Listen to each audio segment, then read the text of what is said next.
Muy buenas noches para todos y todas y todos aquí en la buenas noches. A la hermana Benedicta, hay 4 personas. A la hermana, Hola. querida Noemí, querida Susanita, Norma, Buenas noches. querida hermana. Estamos en la recta final de este curso pequeño en el que hemos tenido un objetivo fundamental y es engolosinar, endulzar, antojar, exhortar a la lectura de Santa Teresa de Jesús. Hemos querido hacer un camino por cada una de las obras y como el tiempo es muy apremiante, hemos dado unos saltos muy grandes y hemos pasado por cuestiones muy importantes, pero no hemos logrado entrar minuciosamente a los temas eminentemente teológicos que presuponen cada una de las obras. No obstante, quedo con la satisfacción de que hemos pasado por las obras y hemos dado a conocer cosas de gran importancia. Hasta el momento hemos visto que las obras teresianas tienen un hilo conductor, y ese hilo conductor son los grados de oración. Cuando hablamos de grados de oración, inmediatamente se nos vienen los 4 grados que Santa Teresa de Jesús expone en el Libro de la Vida. No obstante, los grados de oración no solo son 4, sino que hemos entendido que ella desglosa alguna tipología de la oración, sino que para darle un orden le pone 4 grados, según también cómo se va sembrando un huerto. Pero estos grados de oración, ella nos lo presenta en el Libro de la Vida, primero como un intento de tratado al cual ella le llama tratadillo, para que no suene tan grande y tan preponderante, y además lo pone en su autobiografía para que pase desprovisto a la lente curiosa de los teólogos y además sobre todo a la Inquisición. Entendemos que este primer intento que hace Teresa de Jesús en el Libro de la Vida para hablar de la oración lo hace a través de un símbolo fundamental que es el huerto. Entonces entiende el alma como si fuera un huerto. Y la estructura que hace... Adelante. Y la estructura... Bienvenido, mi hermanito. Y la estructura que ella hace en los grados de oración son 4 grados que ella hace. Luego vamos a camino de perfección. Camino de perfección, ya la oración para Teresa de Jesús tiene una dimensión mucho más doctrinal.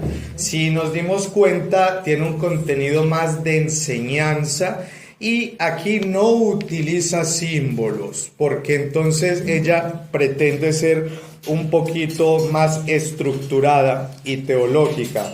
Y la estructura que le da aquí ya no son en grados, sino que es precisamente ¿cuál? ¿Recuerdan en el camino de perfección? Desglosa, en el camino de perfección lo desglosa precisamente en el Pater Noster. Te hace un comentario a ver. En las peticiones, ¿no? Sí, hace un comentario al Padre Nuestro, y en el Padre Nuestro entonces ella va a hacer todo el desglose de toda la que es su doctrina de oración, que va a ser mucho más amplia y mucho más profunda. Luego se profundiza mucho más en el Libro de Moradas, que ya lo desarrolla y lo perfecciona con un lenguaje mucho más mistagógico. Se dio cuenta Teresa de Jesús de que su lenguaje no es el doctrinal, que su lenguaje típico de ella es este mistagógico con el que ella utiliza tantos símbolos, con lo cual estaremos sumergiendo a Teresa de Jesús en lo que vamos a llamar la teología del símbolo. Y el símbolo por excelencia que va a utilizar en moradas es el castillo. El castillo. Y la estructura va a ser Cónica. sí, pero de las moradas. Entonces, Redondo, es circular. exactamente. Entonces una morada, por lo cual nos vamos a dar cuenta de que ella utiliza siempre un símbolo y una estructura, un símbolo y una estructura, un símbolo y una estructura. Estas obras que hemos visto hasta ahora son las obras que vamos a llamar las obras fundamentales, las principales de Teresa de Jesús. Y en esas tres nos falta una, fundaciones, que habíamos dicho, lo proponemos, el padre Secundino Castro lo propone como la segunda parte del castillo interior. Lo que el Hechos de los Apóstoles es para Lucas, es el libro de fundaciones para castillo interior. De manera que las fundaciones es el efluvio de la vida espiritual de Teresa. Es donde se concretiza y el fin último de la vida mística, que son las obras que se referencian explícitamente en las virtudes. Pues las virtudes son aquellas realidades que demuestran el estado de la vida espiritual de la persona. Las obras de Teresa de Jesús, entonces, hasta lo que hemos visto, son un itinerario de vida interior que tiene un doble movimiento. El primer movimiento es hacia el interior de la persona humana. Ese movimiento a mí me gusta llamarlo el movimiento centrípeto. Es como el movimiento que hacen las lavadoras para lavar la ropa. El primero es el movimiento centrípeto, que es un movimiento hacia adentro, la interiorización del ser. Entonces aquí hablamos de interiorización, de autoconocimiento, de recogimiento, de quietud y de unión. Y el segundo movimiento vendría siendo el movimiento centrífugo, hacia afuera, que son las obras de caridad, las virtudes y los actos de bondad, que como ya dijimos son el efluvio de la vida espiritual, que es lo que delata la vida interior de la persona humana. ¿Qué tan virtuosa es la persona? Delata qué tan espiritual o qué tan adelantado está en la vida interior. Por lo cual, esto dista mucho de lo que podemos llamar como fenómenos místicos, o lo que podemos entender también como misticismo, que no es el fin último de la vida mística cristiana. Estamos nosotros delante de unas obras que son la inauguración, el inicio de la mística cristiana, porque antes de Teresa de Jesús no se había entendido la mística de esta manera. Y dice el padre Secundino Castro que incluso no había mística. Es la inauguración de la mística cristiana. ¿Por qué? Pero ustedes pueden decir, pero si Francisco de Asís era un místico. Pero entonces, si díganme otros autores que puedan ser unos grandes místicos, claro, porque para lo que nosotros comprendemos como mística es necesario lo siguiente. Primero, la recepción del fenómeno. Segundo, la comprensión del fenómeno. Y tercero, dar a enseñar, a entender el fenómeno sin que el misterio deje de ser un misterio. Es necesario esas tres cosas para que se pueda decir que hay mística. Esto, por tanto, es mística pura, el principio de la mística cristiana. ¿Vamos bien? ¿Puedes repetir hacia afuera y hacia adentro? Los dos movimientos. El movimiento centrípeto, que es el movimiento hacia el interior del ser. Ese movimiento nos demuestra primero lo que es la interiorización de la persona humana, porque entonces esto nos da a entender de que no somos huecos, no estamos vacíos, que tenemos interiorización, que ese es el eureka que Teresa da a la luz de Ignacio de Loyola. La poder comprender que tenemos un interior y que tenemos una capacidad de razonar en ese interior que nosotros tenemos. Porque otra cosa es la oración de meditación, porque meditar no quiere decir de por sí mismo interiorización. Entendamos esas dos diferencias. Que yo puedo meditar la vida de Cristo, pero y la interiorización es otra cosa. De lo que le sigue a la interiorización es el autoconocimiento. A eso se le sigue el recogimiento. Del recogimiento, ¿qué sigue? La quietud. Y de la quietud, la unión. Ese es el movimiento centrípeto.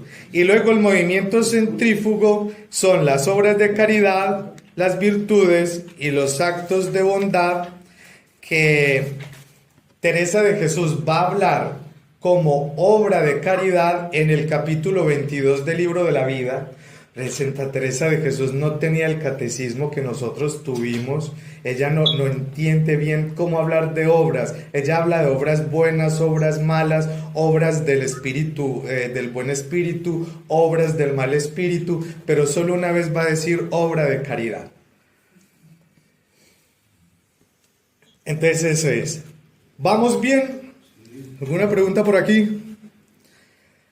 Les quiero invitar a que nos vayamos a una parte no menos espiritual, pero muy espiritual, que son las constituciones. Les aseguro que nos vamos a divertir un poco en esta parte, no porque sea la parte final, sino porque tiene también su toque también picaresco. Vamos a las constituciones. Primero, caigamos en la cuenta de por qué Teresa de Jesús comienza a hacer las cosas al revés. Cuando un fundador quiere fundar, cuando reconoce en sí mismo que tiene el ideal fundacional dado por el Espíritu Santo, porque es el Espíritu Santo quien concede el ideal fundacional a la persona, entonces lo primero que hace es tratar de dar forma a aquel ideal fundacional desde una vía legislativa.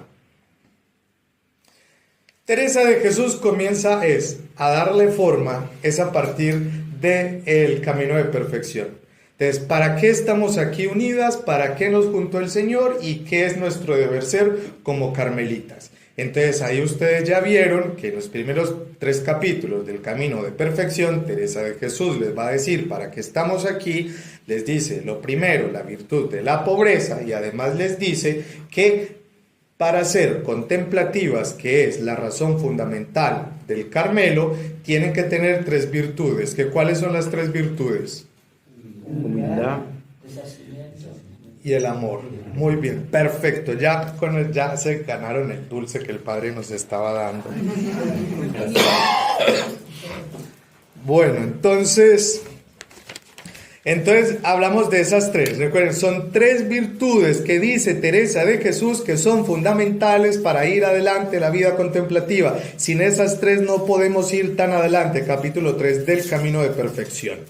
Entonces, Teresa de Jesús, cuando entonces comprende que este ideal fundacional que el Espíritu Santo le ha puesto en su corazón tiene que tener una estructura legislativa, empieza a establecer esta legislación a partir de estas virtudes.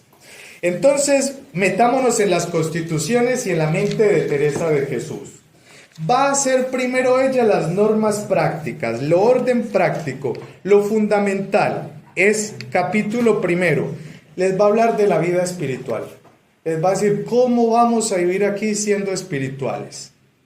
En el capítulo segundo, algo sencillísimo y no extraño para una monja. ¿Cómo vamos a recibir a Jesús sacramentado en la Eucaristía? ¿Cuántas veces al día? Todo eso ya eran realidades que se estaban discutiendo en el Concilio de Trento, y Teresa de Jesús tenía que estar muy atenta a lo que el Concilio de Trento se estaba desarrollando para poder saber cuántas veces podían recibir a Jesús sacramentado en la semana. Y entonces ella también ahí, ya muy adelantada, además porque tenía muy buenos contactos con los padres conciliares, entonces ya ella empezaba a establecer lo que el concilio estaba diciendo. Capítulo 1, capítulo 2 y capítulo 10 acerca de las difuntas. Entonces, ¿cómo es el entierro de las difuntas? Normas prácticas en el capítulo 10. Pero entonces va a centrar ella esas 3 virtudes fundamentales para establecer todas las normas legislativas de las constituciones. Va a comenzar con el deshacimiento. Capítulo 3, los bienes temporales. Que eso es muy importante. Hoy hay cursos teológicos donde se habla solamente de la administración de los bienes temporales, que le vienen muy bien a los que estudian derecho canónico. Y dice Teresa de Jesús ahí muy bien, ella ilustrada por teólogos, y además que ella es una tremenda economista, una cuñita. Ella fue la que ingenió una cuestión que se llama la letra de cambio en Medina de Campo. Ella fue la que lo hizo, porque existía el trueque. Tú me das una casa, yo te doy 10 vacas, pero para Teresa de Jesús ella quería tener libros contables, quería tener registro del trueque, y entonces ella hace letra de cambio y van a la notaría, y todos entienden esto que Teresa de Jesús hace y se empieza a implementar, y de ahí empieza la letra de cambio que tiene su cuna en Medina del Campo por Teresa de Jesús. Entonces, una excelente economista, entonces hace un pequeño tratado de la administración de los bienes temporales de la iglesia, que las hermanas clarisas de Burgos tuvieron que haber entendido un poquito eso también. También, sí, claro. Porque entonces usaban las monedas de oro, de plata. Sí, entonces, y la letra de cambio de Teresa de Jesús, sí. Ya le gustaba, vamos a hacer este trueque, usted y yo, pero entonces las cosas bien. Usted firma, yo firmo delante de un notario. Ahí viene la delicadeza y el amor que tiene Teresa de Jesús a los bienes también eclesiales. El cuarto, miren cómo va mezclando las cosas que vienen siendo, habla de la administración de los bienes temporales de la iglesia y después del ayuno. Que también está en parte del deshacimiento. Entonces, ¿cómo vamos a ayunar?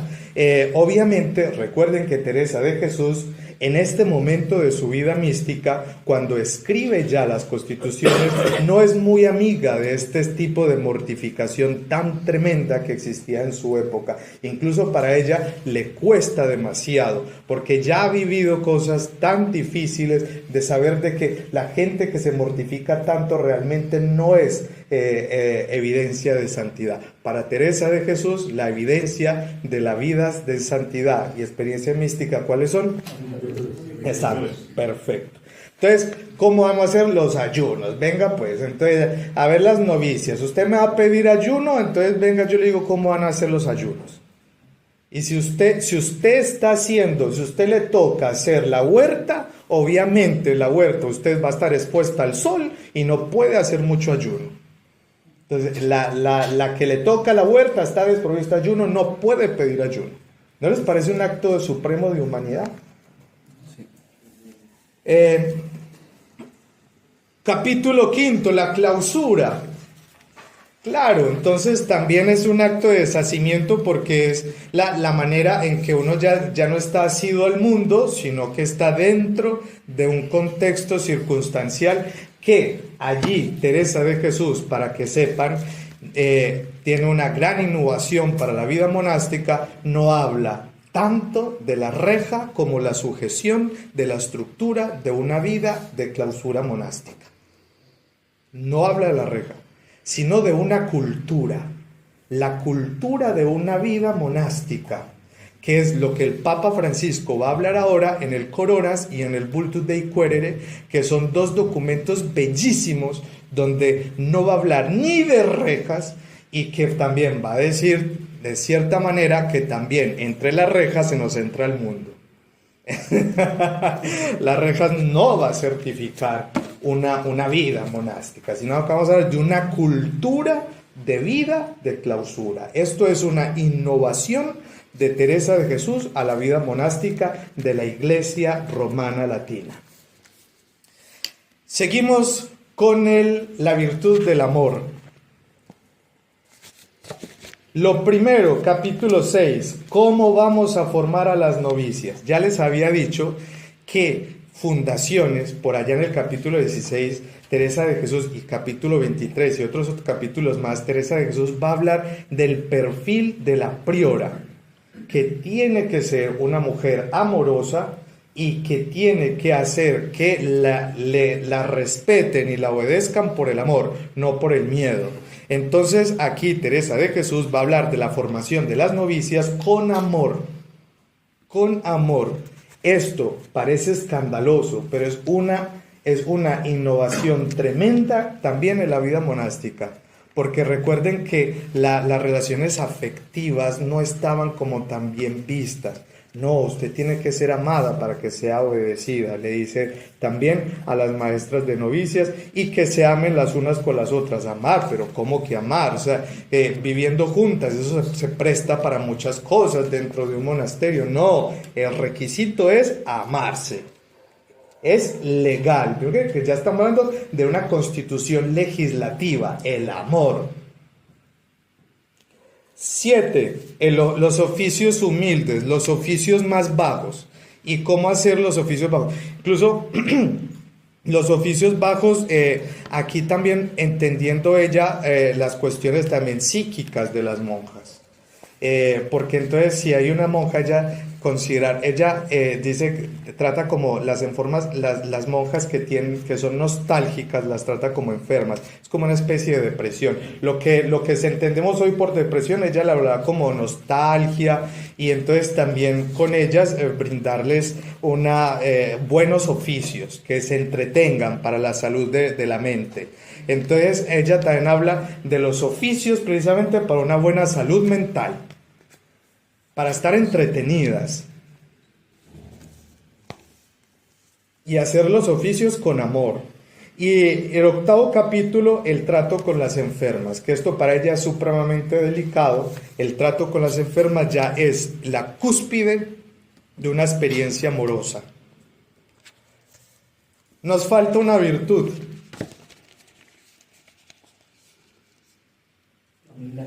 Que aunque la diga de últimas es la más importante. Entonces la virtud, capítulo 9, precisamente la comida y la recreación, comer y recrearse con humildad, con la sencillez, con humildad. Entonces fíjense que en los monasterios habían cruces. Precisamente en la mesa donde se sirve la comida, habían cruces muy específicamente con Cristos muy llagados, para que la gente cuando se fuera a servir mirara a Jesús. Entonces Teresa de Jesús le va a dar vuelta a la torta, como decimos en Colombia. Entonces ya la cuestión no es servirme poco porque me conmueve ver el sufrimiento del cuerpo de Cristo, sino por humildad para dejarle comida a la que viene. Eso ya es una cuestión de sentido común, de sentido del otro, de lo comunitario. También de la recreación, de la humildad de la recreación. ¿Por qué? Porque es que sepan ustedes que los que se metían en la vida monástica era porque tienen perfiles de personas ermitañas que no querían congeniar y convivir con otras personas. Aquí viene una novedad también para la vida monástica, porque es la vida monástica pero viviendo en comunidad. ¿Cómo se entiende eso? No venimos aquí a ser monjas, pero sí, la novedad del Carmelo teresiano es que venimos a vivir como ermitañas pero viviendo en comunidad, teniendo recreación. Es más, las horas que están delante del Santísimo son las mismas horas que se están en recreación. 2 horas de oración, de meditación, 2 horas de recreación. 2 horas para estar en el coro, en intimidad con Cristo nuestro Señor, 2 horas para estar en convivencia con las hermanas. Entonces es equiparable. es equiparable el tiempo del coro con el tiempo de la recreación. Y cómo no se sabían cómo vivir esa vida de recreación, recrearnos con humildad. Si yo voy a dar un chiste, voy a decir una cosa, pues entonces que sea humilde para que no nos demos tan duro cuando estamos en las recreaciones. Entonces también la recreación con humildad y tener picardía, pero lo que usted diga, el comentario que usted diga burlón del otro, también que sea con humildad y corregirnos con humildad ahí en la recreación. Y lo otro, capítulo 11, el oficio que a cada una le toca. Si a usted le toca un oficio, entonces ese oficio hágalo con humildad. A saber de que ora labora, también una cuestión típica de la vida monástica, que todo era mortificación. Ahora Teresa de Jesús dice, pues la cuestión que usted le toque hacer no es que usted la haga con mortificación, hágala con humildad, sencillamente con criterio de humildad y con amor, que le salga del corazón, y así va a salir mucho mejor. Se dan cuenta del humanismo que tiene toda esta parte legislativa de las constituciones que Teresa de Jesús va a establecer para esta norma de vida monástica en el siglo XVI. Hoy para nosotros nos parece tremendamente natural, pero es que, queridos hermanos, metámonos en el contexto del siglo XVI y en la vida rigurosa del contexto monacal y nos damos cuenta que todo esto es una tremenda novedad. ¿Qué sucede con todo? Todo indica que la legislación de la vida teresiana está fundada en las virtudes. Y si ustedes ven aquí un factor interesante, porque si bien es cierto, en ese contexto se hablaban de virtudes teologales, sobre todo en todo lo que compete la reflexión teológica, las virtudes teologales que son la fe, la esperanza y la caridad. ¿Qué es lo que indica una vida en fe, esperanza y caridad? ¿Qué es una persona que viva en fe, esperanza y caridad? Entra en una vida teologal, entra en el misterio de Dios. Pero ¿por qué Teresa de Jesús no pone su énfasis en esas tres virtudes teologales? Si ella quiere implementar un estilo de vida teologal donde nos sumerjamos en el misterio de Dios, ¿por qué no pone ella énfasis en esas tres virtudes tan destacables para la reflexión teológica? Pues porque son las virtudes de ella, no hay más. Son las virtudes de su escala personal. Toda persona tiene una escala de virtudes. Son la escala de virtudes de ella. Son el vector que orienta su vida contemplativa y por el cual ella ha entendido que es también un vector seguro para que otros emprendan una vida contemplativa. Es ese. Entonces ella no está inaugurando una nueva escala de vida teologal. No. Simplemente está proponiendo un estilo de vida con sus propias virtudes fundamentales.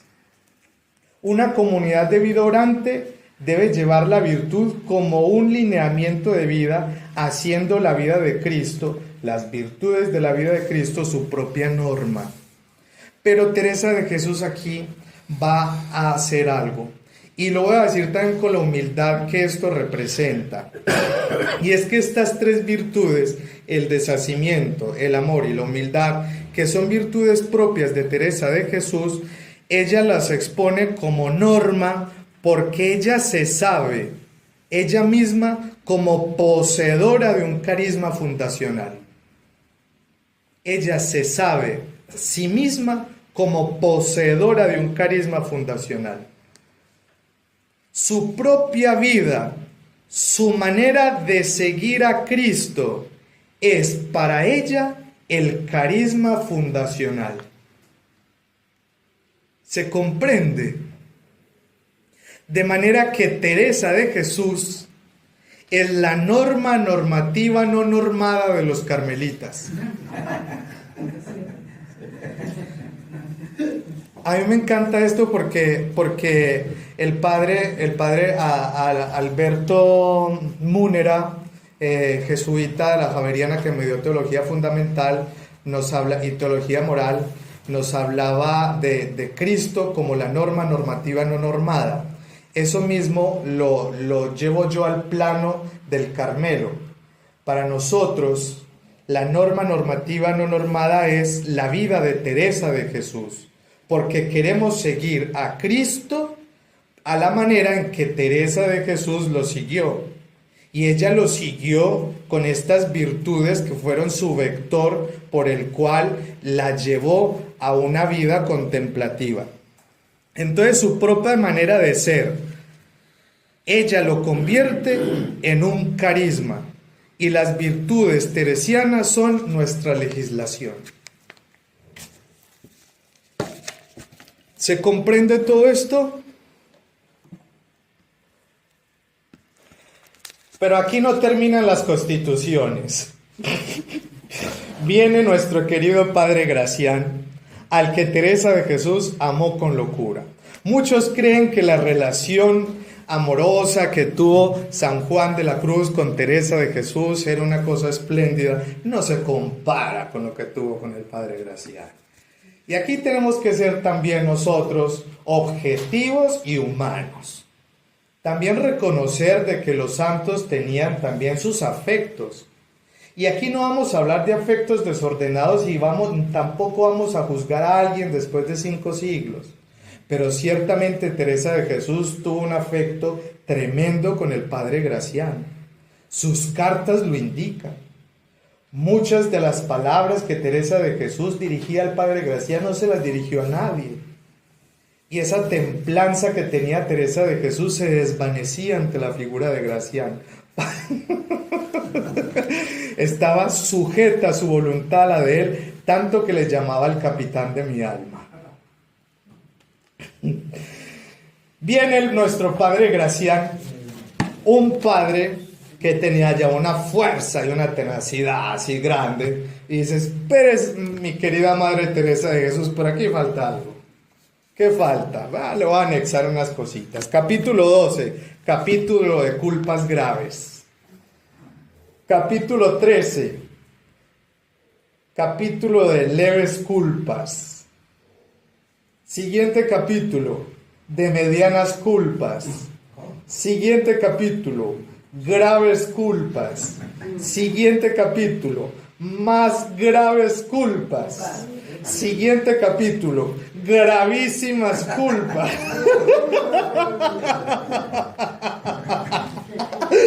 Entonces, terminó de constituir ya la forma legislativa y ya dándole la fuerza a las constituciones, porque entonces le dijo, y ciertamente, Madre Teresa, usted le presenta esto al obispo y no se lo va a aceptar. Venga, pongámosle esto, el capítulo de culpas leves, grandes, gravísimas, más graves y gravísimas. Y otras ordenaciones. Entonces, con esto, ya el Padre Gracián le dio la forma a todas las constituciones, y la Santa Madre Teresa de Jesús le permitió que él implementara todo eso y le dio forma a todas las constituciones. Entonces, este es lo que llamamos las constituciones. Pero se dan cuenta lo interesante que tiene la legislación teresiana y todo lo que la espiritualidad lleva, y lo que podemos desglosar de ahí, de que Teresa de Jesús entendía su propia vida como un testimonio, lo mismo que el apóstol San Pablo. El apóstol San Pablo tiene la osadía de decirle que si quieren ser buenos cristianos, mírenme a mí. Mírenme a mí. Y lo mismo Teresa de Jesús, si quieren llegar a ser santas, cumplan lo que dicen las constituciones. ¿Y qué es cumplir lo que está en las constituciones? La manera en que ella vive. Se entendía a sí misma ya como una mujer ya con una vida glorificada. A esto de las constituciones se le anexa un pequeño librito que también ella escribe. Ya estamos hablando de las obras menores. Obras mayores, lo que hablamos en el primero y la segunda sesión, estamos en las obras menores, que es la forma de visitar los conventos, que tiene un capítulo con 55 numerales. obviamente, Teresa de Jesús sabe lo que puede pasar en un locutorio. No sé si ustedes han visto la película esta de Teresa Cuerpo de Cristo. Si no la han visto, no la vean. Porque ya materializan de una manera muy fea y grotesca y amarilla todo lo que sucedía en los locutorios, pero ciertamente cosas así parecidas podían suceder, y Teresa de Jesús sabía lo que podía pasar en un locutorio. Entonces, por eso también hace un apéndice a un pequeño libro que dice normas para visitar un locutorio, cómo hablar con una monja. Que incluso solo les digo que el opening o la canción inicial es la de la Traviata. La apertura de la Traviata es el opening. Ya con eso nos lo dice todo. Y muestra que tiene escenas muy bonitas, muy interesantes, y que realmente son como Teresa nos lo mostró, ella con Jesús resucitado, como fue después del desposorio. Lo muestra escenificado, que la gente también puede sentirse un poquito como eso son escenas muy eróticas, pero bueno, pero si aparece así pero no es mi mamá, no representa a mi mamá esa película. Vamos a ver entonces relaciones. En unos libros el padre tiene aquí, en este se llama Cuentas de Conciencia, en este se llama Relaciones. En la BAC, depende de la editorial, o se llama Relaciones o Cuentas de Conciencia. Teresa de Jesús tenía sus momentos en que ella tenía unas luces de entendimientos espirituales en los que Dios le revelaba a ella muchas cosas, y ella inmediatamente lo escribía para que no se le olvidara. En algunas cuentas, en algunos libros, como el libro de la vida, nos cuenta cosas que ella sucedió, como la visión del infierno, como la transverberación, pero después ella lo escribe, es en un compendio de cuentas de conciencia, y eso sucedía casi siempre después de haber comulgado. Narra las visiones, las audiciones y las intuiciones. 3 cosas: visiones, audiciones e intuiciones, que cada una de esas tiene 3 dimensiones distintas: o imaginarias, o intelectivas, o espirituales. Una cosa es una visión intelectiva, otra cosa es una visión imaginaria. Son 2 cosas distintas. O lo mismo las audiciones. Y Teresa de Jesús lo explica cómo es y cómo están las potencias del alma en esos momentos. ¿A dónde lo explica? Lo explica en los capítulos 23 adelante del Camino de Perfección, y sobre todo lo ahonda en el castillo interior en cada una de las moradas, dependiendo de la visión que tenía o la experiencia espiritual de la persona en la morada. Ella va a decir cómo es que va a ir sucediendo. Eso es otro curso, eso es otra cosa. Hablar de las visiones, audiciones, intuiciones, cómo son imaginarias, intelectivas, espirituales. Eso da también muy bueno para los acompañantes espirituales, porque no crean, eso también sucede mucho a las monjitas. Padre, vi esto, escuché esto, o la gente también. Para uno entender cuándo realmente es una visión, a los que acompañamos espiritualmente, cuando ya es una cuestión ya psiquiátrica, o cuando ya es una cuestión ya que si viene del buen espíritu o del mal espíritu. Todo depende de los efectos. Entonces, ella lo narra en las cuentas de conciencia. Hay una cuenta de conciencia muy interesante, incluso en la que ella ve a la mismísima Santísima Trinidad. Por ejemplo, dice aquí en la cuenta de conciencia 33, en el Monte Carmelo son 67 cuentas de conciencia. Hay cuentas de conciencia que tienen 3, 4, 5, 6, 7, hasta 10 numerales. Pero son 67 cuentas de conciencia en la editorial de Monte Carmelo. Un día después de San Mateo, estando como suelo, después que vi la visión de la Santísima Trinidad y cómo está como en el alma, en ella toda llena de gracia, que se me da a entender muy claramente y de manera que por ciertas formas y comparaciones y visiones imaginarias yo la vi.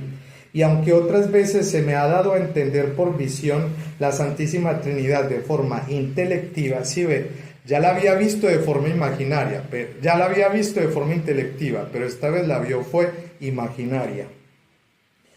No me ha quedado después algunos días la verdad como ahora lo digo que para poner a saberte y poder decir algo y para consolarme en algo, no es como las que se representan en las pinturas. A las personas ignorantes parécenos que las personas de la Santísima Trinidad, todas tres, como lo vemos pintado, son cada una una persona distinta.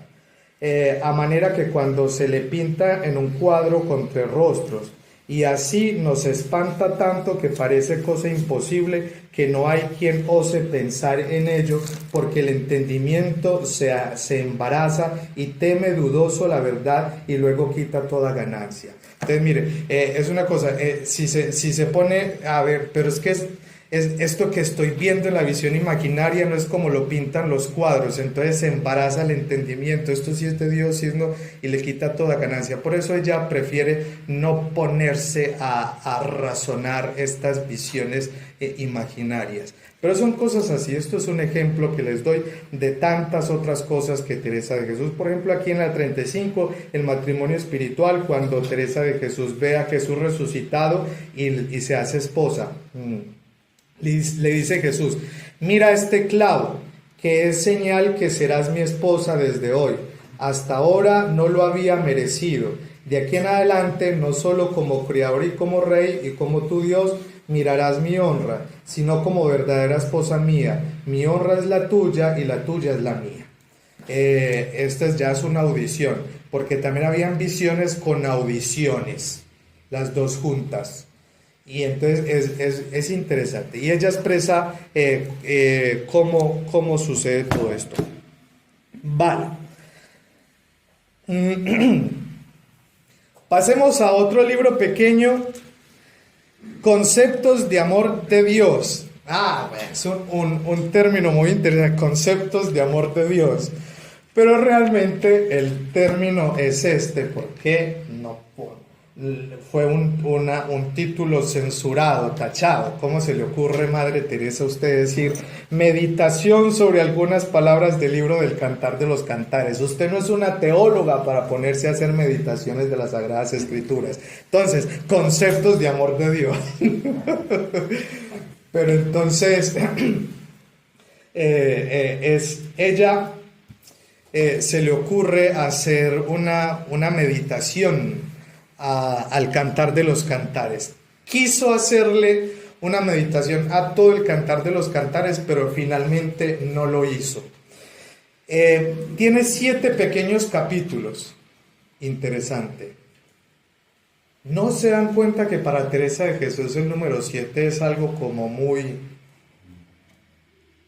intrusivo o siempre repetitivo? Sí. ¿Qué nos quiere decir esto? Perfección, Dios. Sí. Y además porque fíjense ustedes que ella tiene un hilo conductor en todas sus obras. Ella trata de mantener siempre una conexión. Y aquí hay una conexión muy interesante que hay que estudiarla, Capítulo 1, capítulo 2, capítulo 3. ¿Cómo entrar a la alcoba del amado?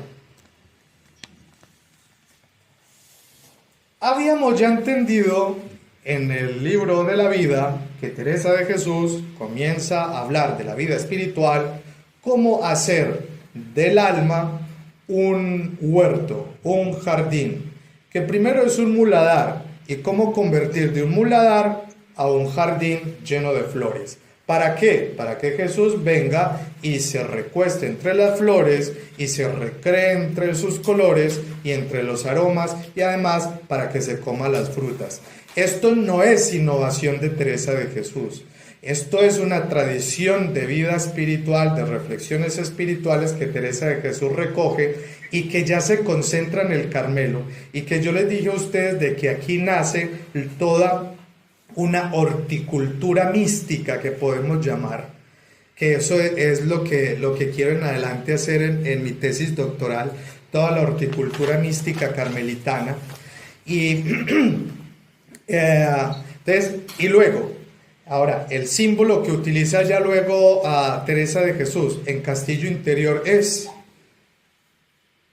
el castillo y cómo entrar al castillo. Ahora va a utilizar en esta pequeña obra el Cantar de los Cantares, y todo va a suceder es precisamente en la alcoba de los almantes, que incluso es ahí donde acontece, donde inicia el Cantar de los Cantares, en la alcoba, porque entonces se despierta después de una noche de pasión, se despierta la novia. ¿Y qué pasó con el amado? No estaba. Salió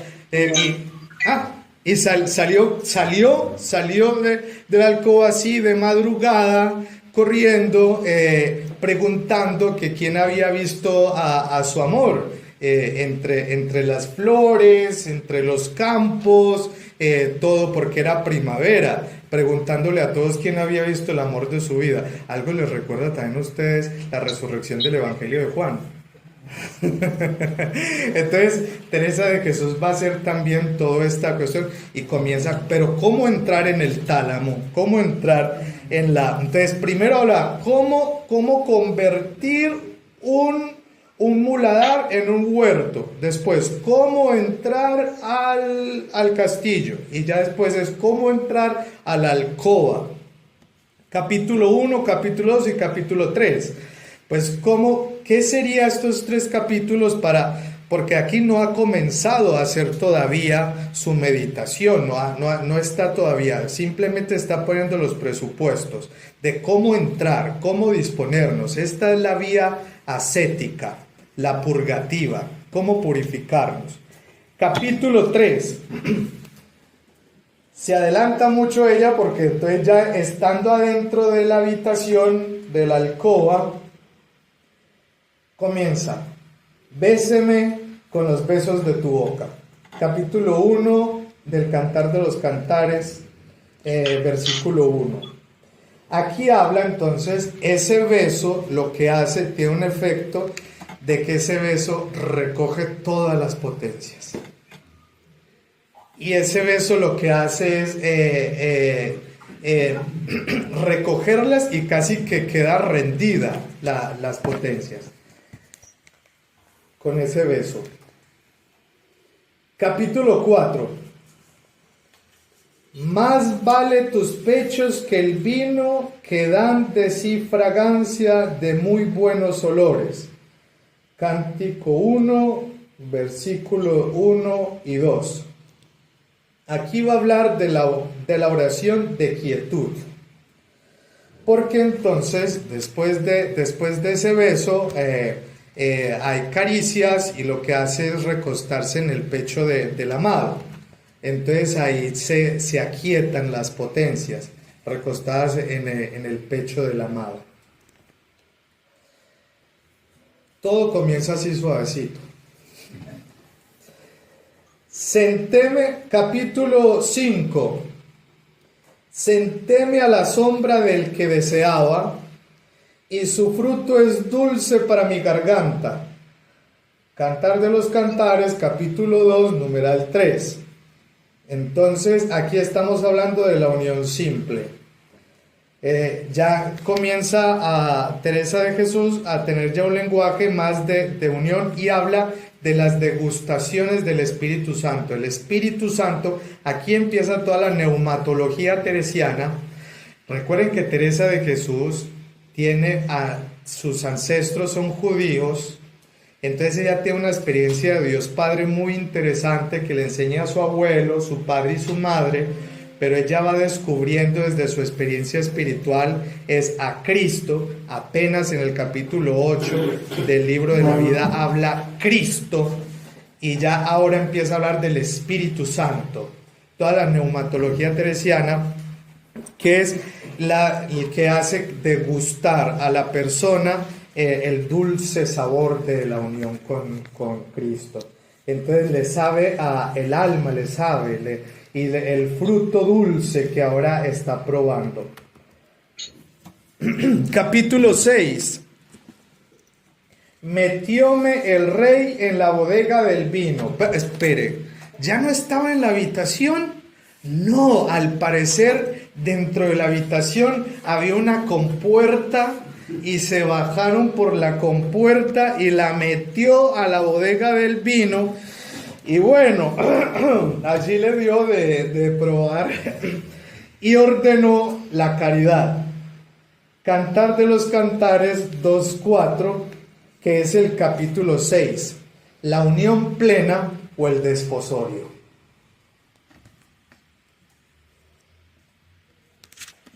Y aquí no se acaba todo, porque falta el capítulo 7. Sosténme con flores y acompañadme de manzanas, porque desfallezco de mal de amores. Cántico 2, versículo 5, capítulo 7 de la meditación sobre el Cantar de los Cantares. Este es el matrimonio espiritual. Y este matrimonio espiritual entonces es lo que ya hemos hablado, que aquí recuerden que ordenó la caridad en el desposorio, pero ya en el capítulo 7 ya es el amor al prójimo, el servicio eclesial, que son los frutos de la vida orante, que son las flores y las manzanas, porque entonces la dinámica es así: meterse en la habitación, de la habitación a la bodega, como si estuviera debajo de la habitación. Ahí comió del fruto, pero entonces ahora sale a darte ese fruto a los otros. Lleva manzanas y lleva flores. Entonces ese fruto que ella comió, que experimentó, ya lo empieza a dar para que los otros lo degusten y lo coman. ¿Se comprende? Entonces esto no es una cuestión solicística, egoísta, o una cuestión de que me pasa a mí. No, me sucede es para que yo antoje a otros para que también lo vivan. Quiero terminar con esto que es bastante divertido, y es para la parte graciosa también de la vida espiritual de Teresa de Jesús, que era una mujer también de mucho humor. Decía, cuanto más santas, más conversables. Y era una mujer que, a pesar de todas las cosas que vivía, trataba de mantener un estado de humor y muy picaresco. A todos le ponían a sobrenombres. Siempre hay un diccionario de apodos para entender las cartas de Teresa de Jesús. Por eso he dejado estas tres cosas tan graciosas: el vejamen, la respuesta a un desafío, y las epístolas de Teresa de Jesús, que es la parte más graciosa que tiene Teresa de Jesús. Entonces, cuando uno lee las epístolas teresianas, hay que tener a la mano el diccionario de Teresa de Jesús para saber a quién se está dirigiendo. Cuando a veces incluso no solo le ponía un apodo, sino que le ponía dos, dependiendo del humor también. Si lo quería retar, le decía de una manera, y si quería ser gracioso con la persona, le decía de otra. Y entonces la persona sabía si Teresa de Jesús le iba a regañar, depende de cómo le diga. Entonces, así era más o menos el humor de Teresa de Jesús. comencemos con las cartas. Miren también, ya les había dicho acerca de las cuestiones de Teresa de Jesús con el padre Graciano. Tenemos pocas cartas con San Juan de la Cruz y es precisamente porque San Juan de la Cruz las quemó, las enterró y se las comió. Sí, para poder, en toda la persecución que tenían con San Juan de la Cruz, le tocó comerse las cartas en una noche, porque era, ahora, tuvo que haber sido muy fuerte porque aquí les doy un dato. Teresa de Jesús, recuerden, en el camino de perfección comienza a hablar de la pobreza. En las constituciones empieza a hablar de la pobreza. Toda su vida es expresión de pobreza, pero los edificios los construyó con los mejores albañiles, con los mejores materiales. Y las hojas con que ella escribía sus libros y las cartas era del mejor material que había. Entonces le decía en una carta le decía, no me vuelva a mandar de estas hojas, que estas hojas son muy malas. Porque ella quería buenas hojas.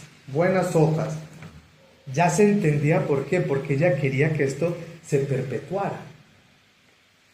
No le gustaba la tinta que ella compraba, por muy buena que sea, la prefería fabricar ella con aceite quemado y con metal. Ella misma lijaba el metal con aceite, lo movía y con ella hacía su propia tinta. Y por eso los censores de la Inquisición, ¿se imaginan ustedes la pluma de los censores o de los grandes maestros salamantinos que leían las obras de Teresa de Jesús? Debían tener una muy buena pluma, una muy buena tinta, y fuimos capaces de quitarle todos los tachones y quedó la tinta de Teresa de Jesús. Entonces ninguna tinta como la de ella, porque ella misma lo fabricaba. Lo doblaba muy bien, las cartas las doblaba muy bien, de manera que no quería que nadie las viera. Y había una cosita, porque entonces a veces se le olvidaba de detalles, y a donde estaba la dirección, debajo también le escribía, ay, se me olvidó decirte tal cosa. Era muy curiosa porque le gustaba sellarlo y tenía su propio sello. Le dijo a su hermano, tráigame de las Américas un sello bueno. Quería un sello que de aquí, claro, porque recuerden que aquí a las Américas venían gente muy ilustre, entonces tenían buenos sellos. Entonces de pronto se encontraba con un buen sello y le mandó un sello de una calavera y le dice, no, este sello de la muerte, pero esta calavera me da mucho miedo, hágame otro. Este es el sello de Teresa de Jesús, que además parece el de la compañía de Jesús. Sí. Entonces, ese es el sello que ella escribía con sus cartas para que supiera que fuera ella. Dato curioso, ella comienza a escribir así fuertemente las cartas cuando empieza a tener su vida pública en la fundación del monasterio de San José. Eso está por el año 1562. Y ella muere en el 1582, es decir, 20 años de vida pública, 20 años haciendo cartas. En este momento conocemos 482 cartas de Teresa de Jesús. 482 cartas. De autógrafo de ella, de puño y letra de ella, 269. Muy difícil de identificar porque ustedes sabrán, Teresa de Jesús quería que sus monjas supieran leer, que no fueran y que entraran al monasterio ya entendidas en lectura. Hubo una que no sabía, que le llamaba la fraila, y la dejaron con el velo blanco siempre, Ana de San Bartolomé. Y entonces cuando Teresa de Jesús se cae y se quiebra el brazo, le dice a Ana, ya ahora tú serás mi escribana. Le enseña a escribir y ella, por un milagro tan grande, Teresa es una gran maestra, una mistagoga, como sabemos, pero también una maestra de letras, le enseñó a escribir y escribe idéntico a ella, de manera que usted ve una letra de Ana, una carta de Ana de San Bartolomé y una carta de Teresa, y es muy difícil identificar cuál es una de la otra. Pero sabemos que de Teresa de Jesús fueron 269. Ana de San Bartolomé escribió el resto, aprendió luego a escribir, luego fue a fundar a Francia y es una beata. La beata Ana de San Bartolomé, estamos esperando su pronta canonización. A diferencia, pero ¿cuántas cartas pudo haber escrito Teresa de Jesús? Calculamos que escribió 25.550 cartas. ¿Por qué? Porque haciendo ese análisis del vaya y venga de información de lo que ella recibía, fueron alrededor de 25.550. Por lo cual, si calculamos esos 20 años, ella escribía por día entre 4 o 5 cartas. 4 o 5 cartas.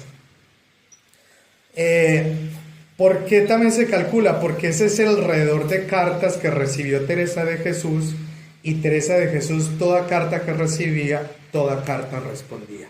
Tenía esa delicadeza, por la cual esa aproximación, que dista mucho a Ignacio de Loyola, que tiene una aproximación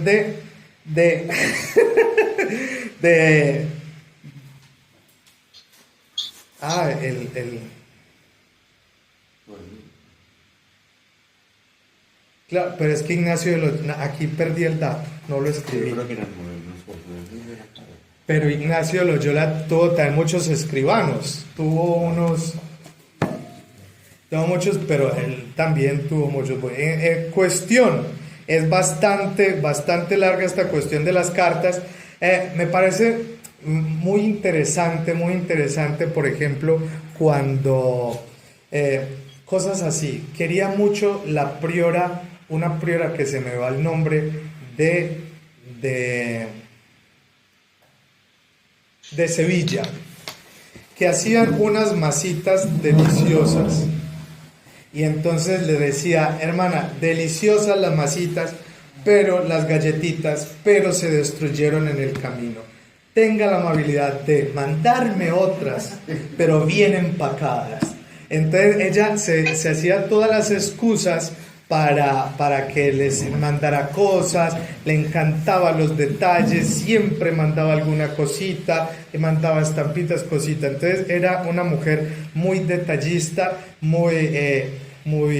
daba también consejos para enfermedades, para lo que le llaman el mal de mujeres, que es también los cólicos menstruales. Entonces le enseñaba cómo hacer, muy humana.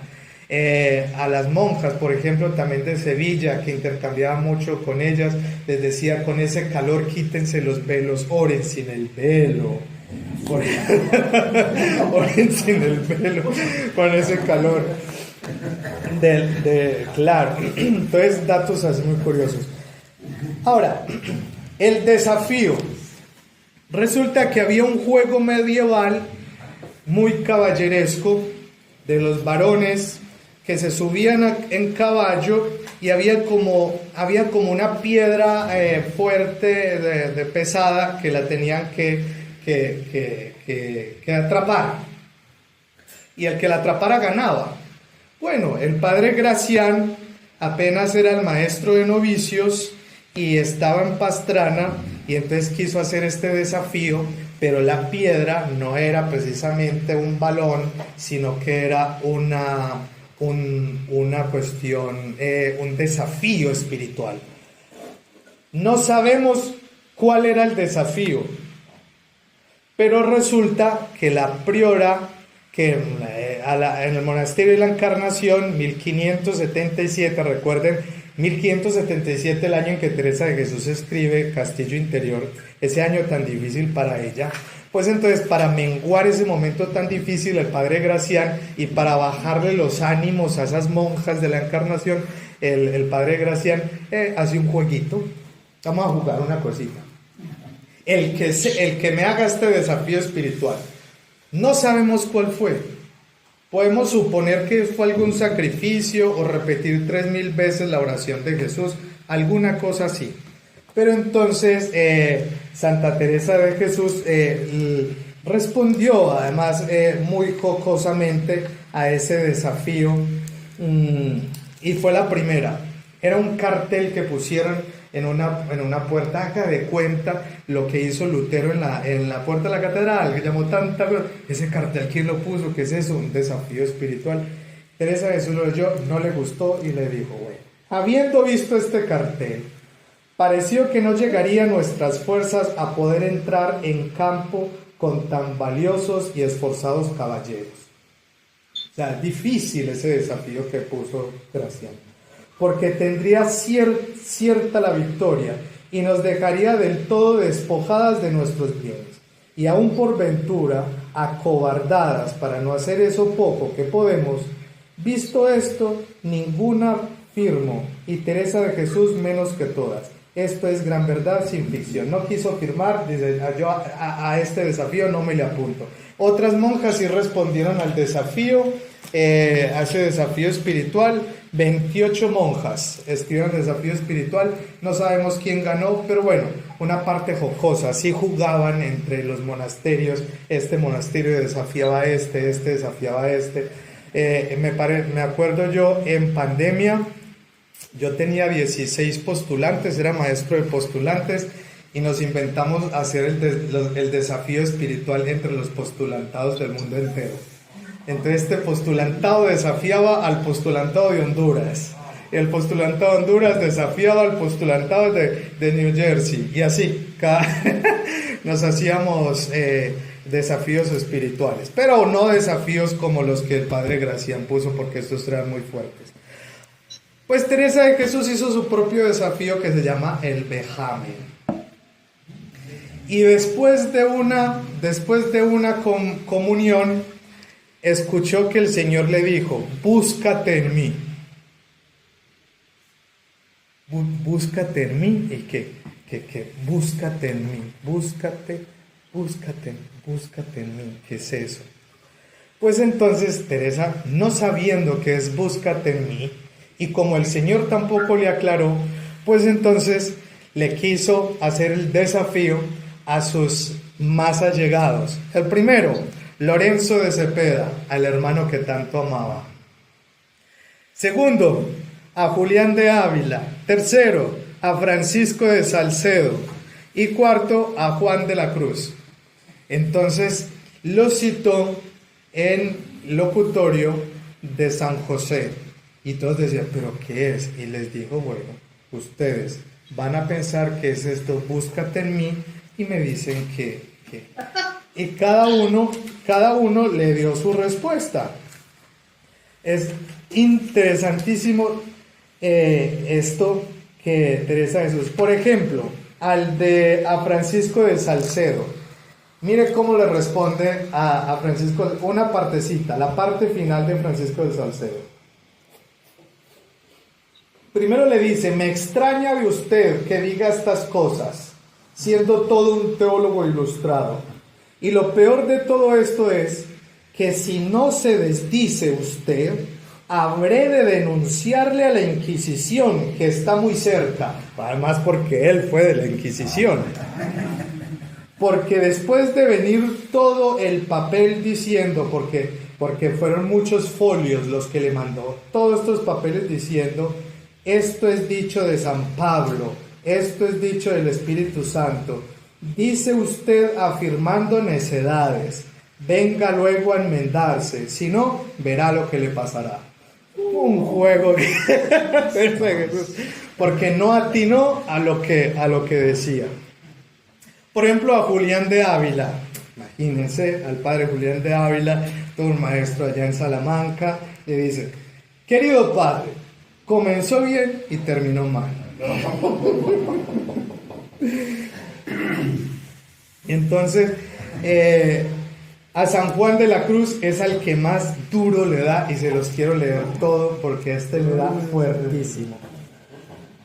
Dice: harta buena doctrina dice su respuesta, su reverendo padre, para quien quisiera hacer los ejercicios que hacen en la compañía de Jesús, mas no para nuestro propósito.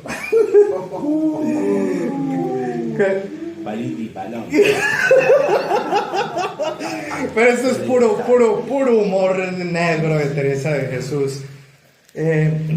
Caro constaría si no pudiésemos buscar a Dios, sino cuando estuviésemos muertos en el mundo.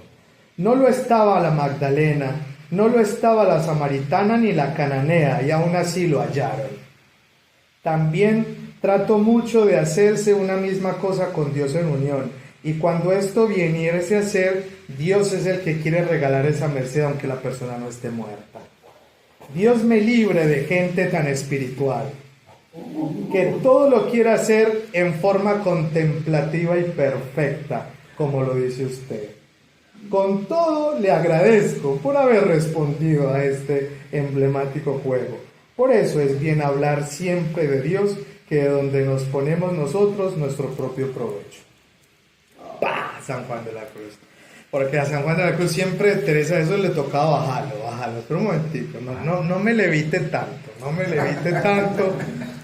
a San Juan de la Cruz.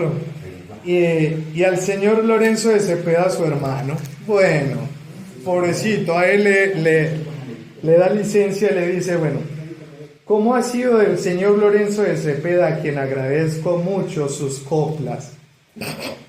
No, porque sus coplas, ¿verdad? Porque le respondió una carta muy bien hecha y muy hermosa su hermano Lorenzo de Cepeda, y le llama coplas, la cancioncita que usted me llama, sus coplas y respuestas, que se ha dicho más de lo que entiende, pero me ha dado recreación, que nos ha puesto. Le perdonamos la poca humildad en meterse en cosas tan subidas por darnos unas respuestas tan elevadas. Entonces, también aquí molestando a su propio hermano, ninguno dio con lo que quería decir búscate en mí, y Teresa de Jesús le respondió a todos de una manera muy jocosa. Terminamos con las poesías. Las poesías son no solo un pasatiempo de Teresa de Jesús, no son un pasatiempo. Primero, regalos que hacía ella a tomas de hábito, tomas de velo, a las novicias, a circunstancias que estaban viviendo, y sobre todo era la manera de decir lo inenarrable. Si bien es cierto, ella en prosa escribe muy bien lo que ella entiende del fenómeno místico, hay cosas que ya no era capaz de escribirlo en prosa, como por ejemplo después de la transverberación. Ya toda me entregué y di, y de tal suerte he trocado, que mi amado es para mí y yo soy para mi amado. Cuando el dulce cazador me tiró y dejó rendida, en los brazos del amor mi alma quedó caída, y cobrando nueva vida de tal manera he trocado, que mi amado es para mí y yo soy para mi amado. Hirióme con una flecha enarbolada de amor, y mi alma quedó hecha una con su creador. Ya no quiero otro amor, pues a mi Dios me he entregado, que mi amado es para mí y yo soy para mi amado. Este es precisamente lo que escribe después de la transverberación, el sentimiento de su alma y cómo expresa esa herida de amor que ella vivió. Otra, como por ejemplo aquí, dichoso el corazón enamorado, donde están las tres virtudes, el amor, el deshacimiento y la humildad, para que las novicias se aprendieran la tríada de las virtudes teresianas. Entonces se las ponen en coplilla para que las repitan cantando y se las aprendan. Dichoso el corazón enamorado, que en solo Dios ha puesto el pensamiento, amor. Por él renuncia a todo lo creado y en él halla su gloria y su contento, deshacimiento. Y aunque de sí mismo vive descuidado, porque en Dios está todo su intento, y así alegre pasa y muy gozoso las ondas de este mar tempestuoso, la humildad. Entonces, también muy creativa Teresa, porque entonces enseña su doctrina con coplitas para que cantándolas se les quede en la cabeza también a las monjas. No sabemos el ritmo de esta coplita, pero entonces sí tenía un ritmo especial. Quiero terminar después con Oh hermosura que excedéis, que es para mí uno de los poemas más hermosos de Teresa de Jesús. Oh hermosura que excedéis. Pero antes de terminar, decirles esto tan bello que podemos nosotros concluir de todas estas lecturas de los libros de Teresa de Jesús. Entendemos que Teresa de Jesús es una mujer que, si bien es cierto, tuvo en sus manos la Biblia. Ella conoció la Biblia, ella leyó la Biblia, no solamente en el breviario, porque no en el breviario se puede leer la Biblia, los pequeños textos de las laudes, las vísperas, las completas, las nonas, pero ella también leyó la Biblia porque tuvo la Biblia en sus manos. No todos tenían Biblia porque la Biblia es una cuestión que era muy costosa para entonces. Pero extrañamente podemos entender esto, el libro de la vida, como la historia del pueblo de Israel, la historia de salvación. Cómo Dios la saca, primero la pone en un paraíso que es su familia, la saca de ese paraíso y la lleva a una tierra prometida, el Carmelo. Cómo pasa por tantos desiertos de purificación para entrar también a esa tierra prometida. Vemos las constituciones como el Deuteronomio, como toda la parte normativa y legislativa. Vemos sus poemas como los salmos, con los que alaba al Señor. El concepto de amor de Dios como el cantar de los cantares, que es la que ella hace un comentario al cantar de los cantares. El camino de perfección como el sermón de la montaña, los evangelios, como su norma de vida. Las fundaciones como los hechos de los apóstoles. Sus epístolas como las cartas apostólicas. Y las moradas como el Apocalipsis. Porque todo en el Apocalipsis termina en la Nueva Jerusalén y lo mismo termina así las moradas del castillo interior. Un castillo que en la mitad hay un árbol, 4 ríos con 4 corrientes, donde hay un sol que nunca termina. Ese sol de justicia es Cristo. Nunca hay oscuridad, siempre hay lluvia, siempre es primavera, los árboles siempre dan frutos y nunca pierden sus hojas. La Nueva Jerusalén. Si nos damos cuenta, la vida de Teresa de Jesús y sus escritos son escritos bíblicos. Y encontramos entrelazados también ahí toda la historia bíblica. Por eso, si queremos leer a Teresa de Jesús, sería ese lineamiento para ir entendiendo el grosor y la consistencia de su doctrina, que se hace cada vez más grande y cada vez más profunda.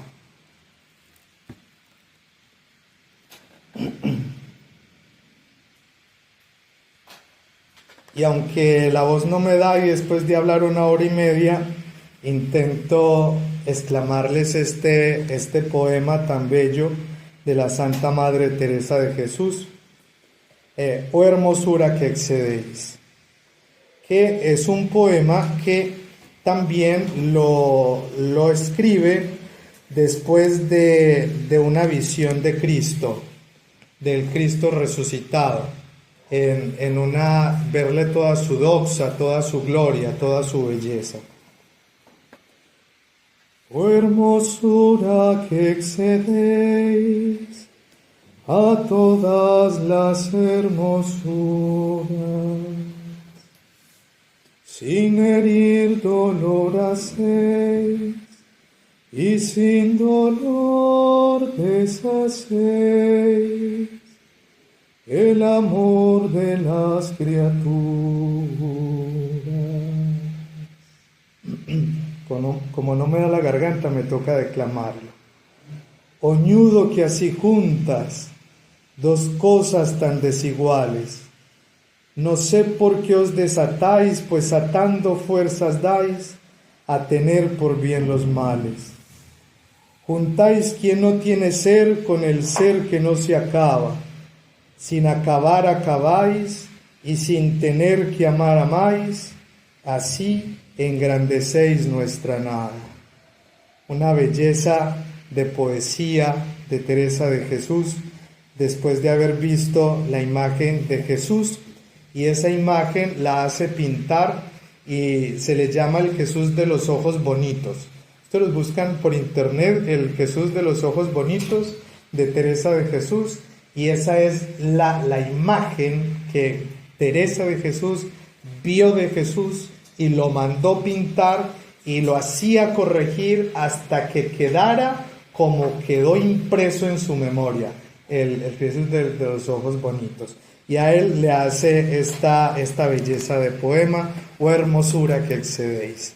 Espero haberlos engolosinado del deseo de leer a Teresa de Jesús, que hayan entendido algo de su doctrina, y me excusan por haber saltado muchos datos o por haberlos aburrido en algún momento, porque realmente hicimos todo el paso por todas las obras teresianas, y quien estuvo en este curso puede decir, conocí todos los textos de Teresa de Jesús.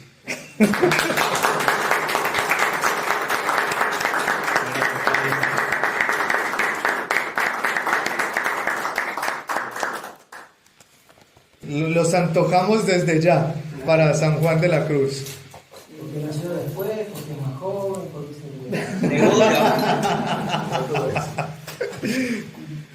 Bueno, muchas gracias, mis queridos hermanos.